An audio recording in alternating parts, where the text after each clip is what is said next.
is the winter road operations for the elite trucking company, Clecho Lantran. They're sitting on thousands of loads, 1 million pounds worth, needing to move out. Come hell or high water, this yard will be empty. Only one problem. There's no road. For most of the year, the terrain north of Yellowknife is impassable. A quagmire of deep lakes and spongy permafrost. Yet when the lakes freeze over, another passageway becomes possible. An ice road.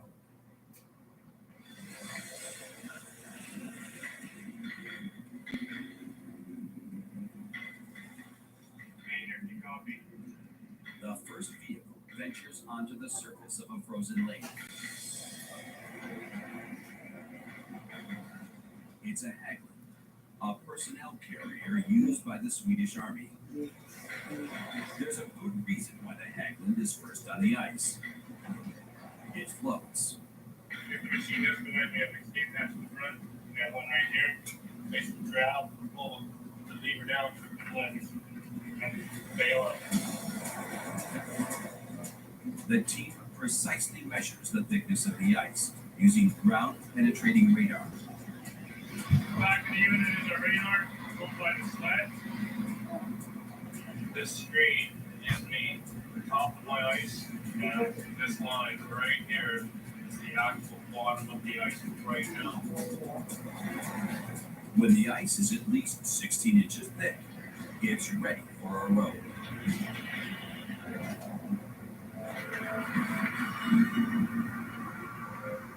In the tracks of the Hägglund, Snowcats blaze a trail. It's 350 miles long, 85% of which is over frozen lakes. Crews are racing against the clock.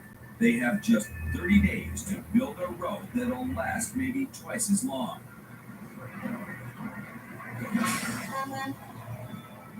300 miles south, Yellowknife begins to resemble one big truck stop. Drivers arrive from all over North America, drawn by the mystique of the ice roads, its dangers, its rewards. Money! They can make a year's wages in 8, 9, 10 weeks. Down in southern British Columbia, Hugh Roller gears up for his 21st season. A lot of people just come and say they've done it. And when they get there, they're scared. Turn around and go home. I took a lot of guys up there that parked their truck in the line and want to be flown out. They won't go back. Hugh owns a fleet of 4 ice road trucks. One of his drivers, second-year man Rick Young. I was pretty scared going on my first trip. No matter what people say about the ice roads, until you actually do it, you can't be prepared for it. This season, he's ready to take on his boss. I gotta take them over. I gotta get more loads than him this year. And that's the whole rate I'm going.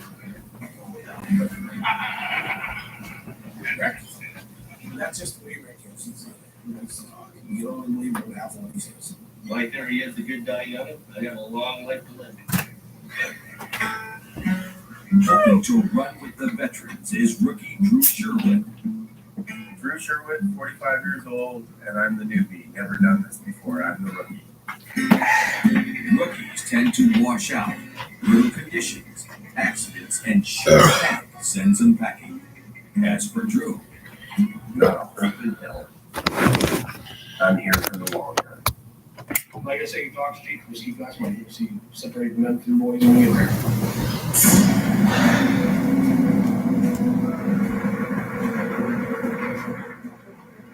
on a frozen lake north of Yellowknife, snowplows carve out the roadbed.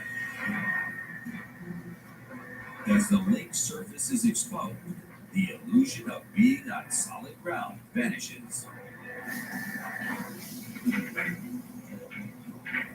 out on the lake, sometimes it gets a little hairy there. You feel the ice sort of move. You hear it all the time.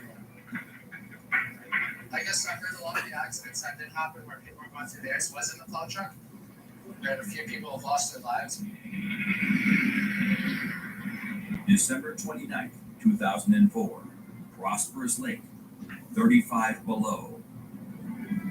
A young snowplow driver was clearing the road when he hit a hidden patch of weak ice.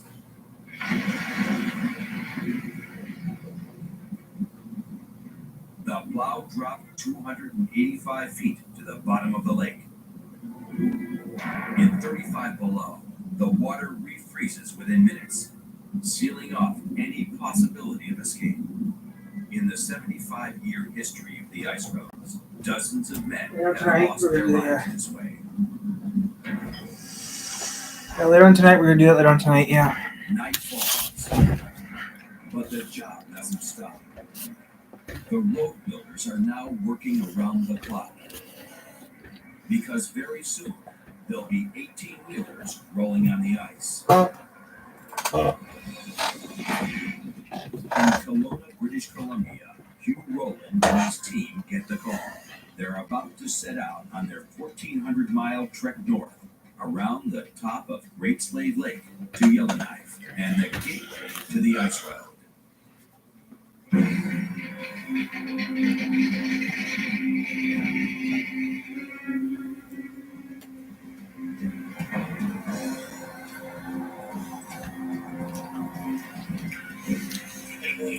This is goodbye to home and family until the spring.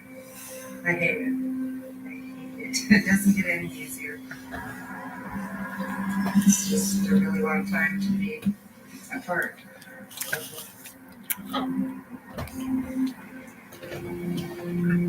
There's the scary part where, you could go through the ice. It happens, people die up there.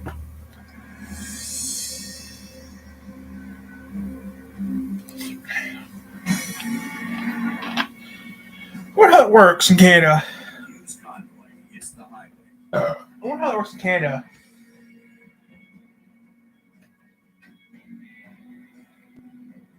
Next stop, the top of the world, and the last great adventure of the open road. Now we've been psyching ourselves up for a couple of months for this. Now everybody's excited to get going.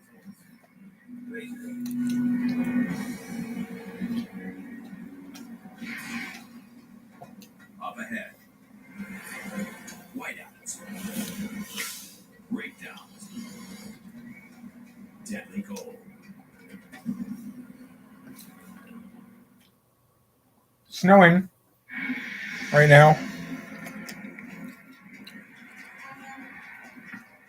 You're listening to CBC North Radio 1 and Brian Collins, and another cold day here in Yellowknife. Over in the north, temperatures are reaching minus 40. Yes, that's right, minus 40 Celsius or Fahrenheit, doesn't matter, just very, very, very cold. Some things are naturally adapted for life in 40 below. Most are not. Even the tough breed called the big rig truck. Clecho Lantran needs every truck that can move. First, they need to thaw. We cover up the hood just to keep all the heat in. 115,000 big view. It gets warm. Then the conversion begins from pavement mule to ice road truck. Today I'm going to show you when we go through the winterized trucks. So we're going to go do that in a little bit, guys. Protect our air system. The number one problem for trucks in the north is moisture in the air lines. Up here, 40 below, you can't have any moisture in the line. Water doesn't stay water at 40 below. Ice in the air system can mean no brakes. Prevent any freeze up. These alcohol evaporators, they should be on every truck. Evaporators pump methyl hydrate alcohol through the lines. Any ice in the way should be melted. 12 gallons of heavy-duty antifreeze top off the radiator. Then a heavy winter coat. This belly tarp I'm putting on is going to keep some of the heat in, keep the water off the bottom of the engine, keep the engine running warm. Just makes it a lot easier on all the mechanical parts. Everything working. Ready to go.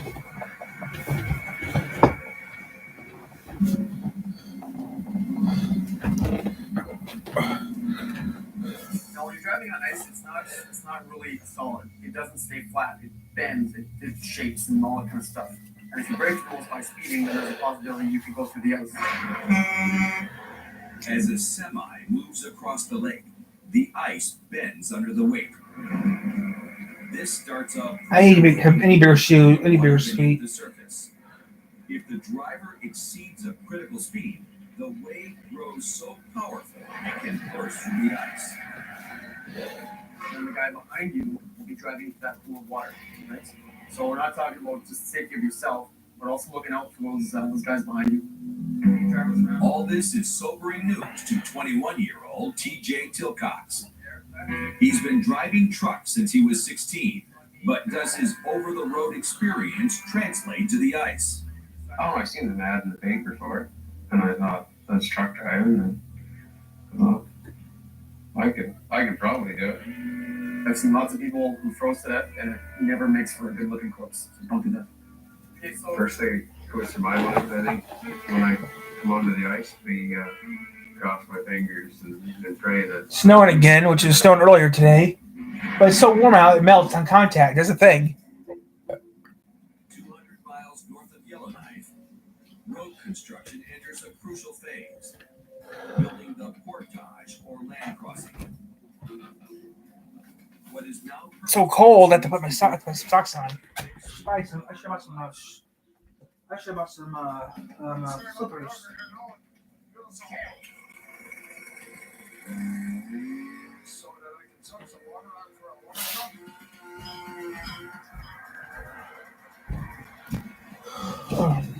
May have put some socks on because it is cold in here. My room's always been cold, but not this cold.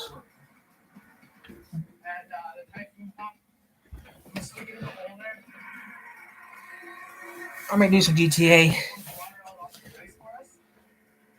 Mafia, not gonna happen right now. I'm gonna do some GTA maybe. Snow to make slush, the quickset concrete of the north.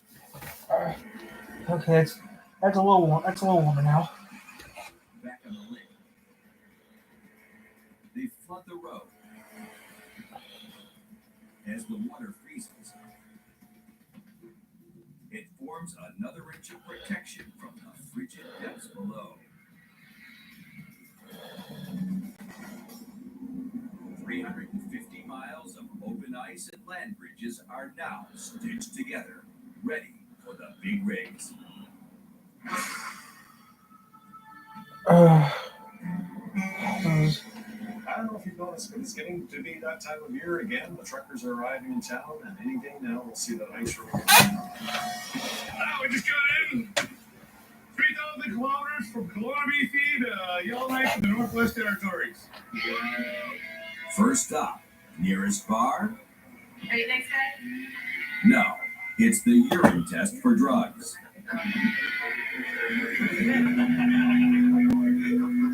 The test itself is no joke. When they're on the ice roads, drivers work long hours around the clock. The temptation is strong to use amphetamines to stay awake. Go on, I'm gonna pass. He studied hard. Yeah. If it comes out colored, we're good. And if it comes out pink, we're pregnant. Okay, who's next? TJ. The young rookie is so nervous about the ice roads that when it's time to give his sample, nothing happens. Okay, when it comes to this, the cop just says, no way. No way. They were laughing at me in there. They thought it was funny. I stopped drinking liquids about 10 years ago. For me to piss, I'm so old now, I gotta have half Viagra. Alex Debegorsky has 25 years on the ice roads. and nearly as many mouths to feed. Well, guess what? I'm broke. But I got a better excuse for being broke. I have 11 children. And my 7th grandchild. Unlike most ice road truckers, Alex doesn't have the long commute. He lives here in Yellowknife with his wife and family.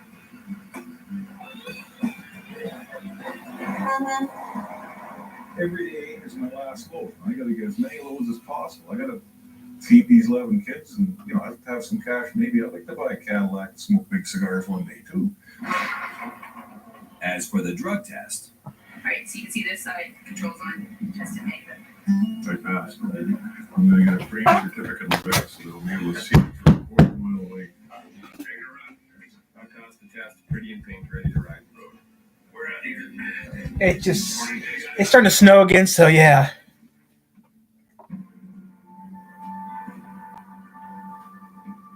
in the laydown yard of Clecho Landtran, truckers have been cleared to pick up their first loads. The big log jam of freight is finally starting to move. So I don't know what we're gonna do yet, but I'm gonna get off real quick and maybe do some gaming. Who knows what we're gonna do? But we'll find out what we're doing in a little bit.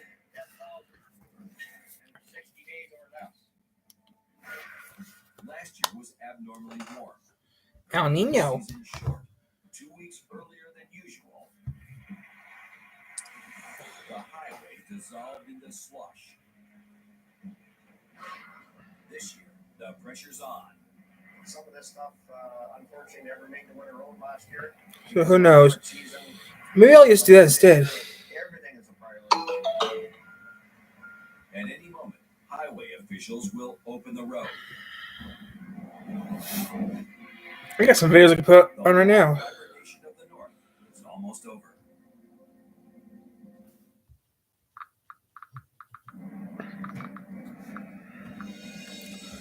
So I'm gonna do it right now. It's 350 miles long. Cost $10 million to build, So and in about 60 days, it'll melt away.